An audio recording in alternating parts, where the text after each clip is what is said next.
আগে পুলিশের একটা বড় বাণিজ্য ছিল ভর্তি বাণিজ্য, আর একটা ছিল এই পোস্টিং বাণিজ্য। আমরা দায়িত্ব নেওয়ার পর আমাদের বন্ধু বান্ধব আত্মীয় স্বজনের সংখ্যা কিন্তু বেড়ে গেছে। দেশের সবচেয়ে বড় সমস্যা হলো দুর্নীতি। যদি দুর্নীতিটা কমায় আনা যেত আর কোনো সমস্যা থাকতো না, যদি এইটারও কমায় আনতে পাওয়া যায় না। এই জন্য আমি বলি যে আমাকে ষাটে পকেটের সংখ্যা কমায় দেওয়া দরকার। বেশি পকেট থাকলে যদি খালি পকেট থাকে সেরকম বলে দূর এই পকেটটা তো খালি রয়ে গেছে। এই জন্য বলছি যত সম্ভব খালি পকেটগুলি কমায় আনা দরকার। এইগুলির দিকে আমাদের খেয়াল রাখতে হবে। আর একটা হলো মাদক। দেশের সবচেয়ে বড় সমস্যা হচ্ছে মাদক, সবচেয়ে বড় সমস্যা হলো মাদক।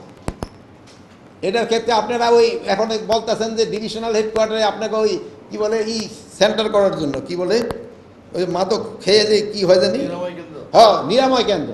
আমি তো নিরাময় কেন্দ্র করতে যাবো না, আমরা যেন মাদক না খাই এটার ব্যবস্থা করতে হবে। আপনারা দেখা যায় যে 15,000 ফেন্সিডিল সাইডে দিয়া ওই 500 ফেন্সিডিল দিয়া জমা দিয়া ব্যবস্থা করে দেন।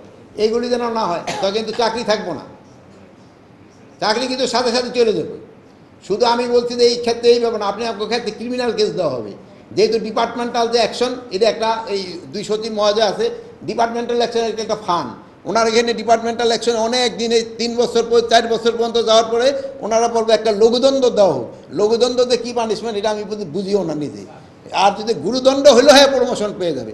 আর একটা জিনিস হলো সবচেয়ে ভালো, ওনাকে ওই ডিপার্টমেন্টাল অ্যাকশন নিতে নিতে রিটায়ারমেন্ট নিয়ে সে পেনশন নিয়ে মোটামুটি বাড়ি চলে যায়।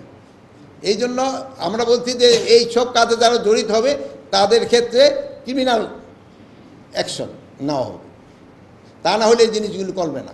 আচ্ছা, আরেকটা জিনিস হলো আমাদেরও সমস্যা আছে। আমরা দায়িত্ব নেওয়ার পর আমাদের বন্ধু বান্ধব আত্মীয় স্বজনের সংখ্যা কিন্তু বেড়ে গেছে। যে নিয়ে আমার আত্মীয় হয়তো কোনো দিন দেখে না, সে হন আমার আত্মীয় হয়ে গেছে। বন্ধু বান্ধবের সংখ্যাও কিন্তু বেড়ে গেছে।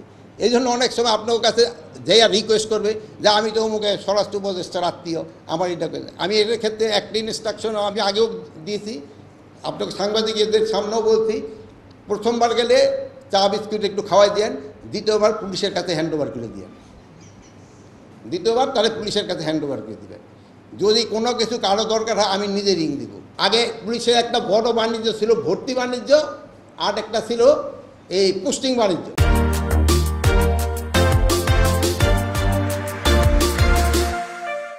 ভর্তি বাণিজ্যটা মোটামুটি আমার মনে হয় আমরা একটা কন্ট্রোলে নিয়ে আসছি।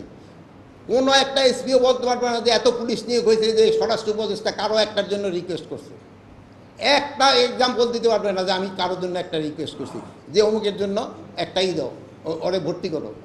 একজনও না, এই আমাদের এই বাহিনী যারা আছে একজনও বলতে পারবে না। কিন্তু আগে তো ওই পকেটে থেকে লিস্ট ধরাই দিত, এই জন্য নিয়ে নিতে হইত। এই একটা থেকে বাঁচে, আর একটা পোস্টিং বাণিজ্য থেকে এরা কিন্তু বাঁচছে।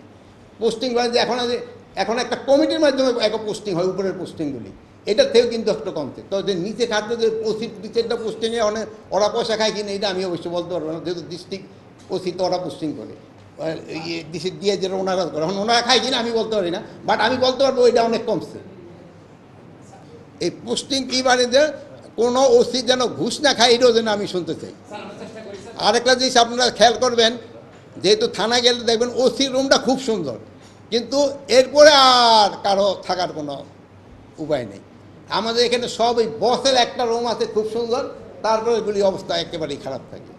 তো আমি একটা লাস্টে পয়েন্ট দিয়ে আপনাকে 2-1টা পয়েন্ট নেব। আমরা কিন্তু একটা অরাজনৈতিক সরকার, আমাদের থেকে কিন্তু আপনারা সবচেয়ে বেশি সুবিধা নিতে পারেন, যেহেতু আমরা কোনো দলের বা কোনো কারো নাই। দেশের ভালোর জন্য সবাই দেশের ভালোর জন্যই কাজ করে, রাজনৈতিক সরকারও দেশের ভালোর জন্য কাজ করে, বাট ওনাদের একটা পার্টি অ্যাফিলিয়েশন থাকে, এই লোকটা আমার, এই লোকটা। বাট এই হলো আমরা হলো আমাদের, আপনারা যারা আছে সবাই আমাদেরই। এই জন্য আমাদের সাথে কিন্তু কাজ করতে আপনাদের সুবিধা অনেক বেশি। এনে 2 সচিব মহোদয় আছে, আমরা মনে হয় তাড়াতাড়ি যেই ডিসিশন দেয় অন্য জায়গায় ওইরকম ডিসিশন হয় না, ওনারা ওই চিন্তা ভাবনা করে করতে হয়। যেহেতু এত রিকোয়েস্ট, হ্যাঁ এখন যে রিকোয়েস্ট আসে না তা না, এখনও প্রচুর রিকোয়েস্ট আছে, তাও আমরা না করতে পারি, বাট ওই সময় না করাটা খুব ডিফিকাল্ট। এখন যে রিকোয়েস্ট আসে না তা না, ওই আমরা দেখি না যদি কেউ যদি একটা টেলিফোন করে, অনেক সময় দেখেন আমরা টেলিফোনটা ধরি না, টেলিফোনটা ধরলেই ভাববেন যে একটা রিকোয়েস্ট করবে।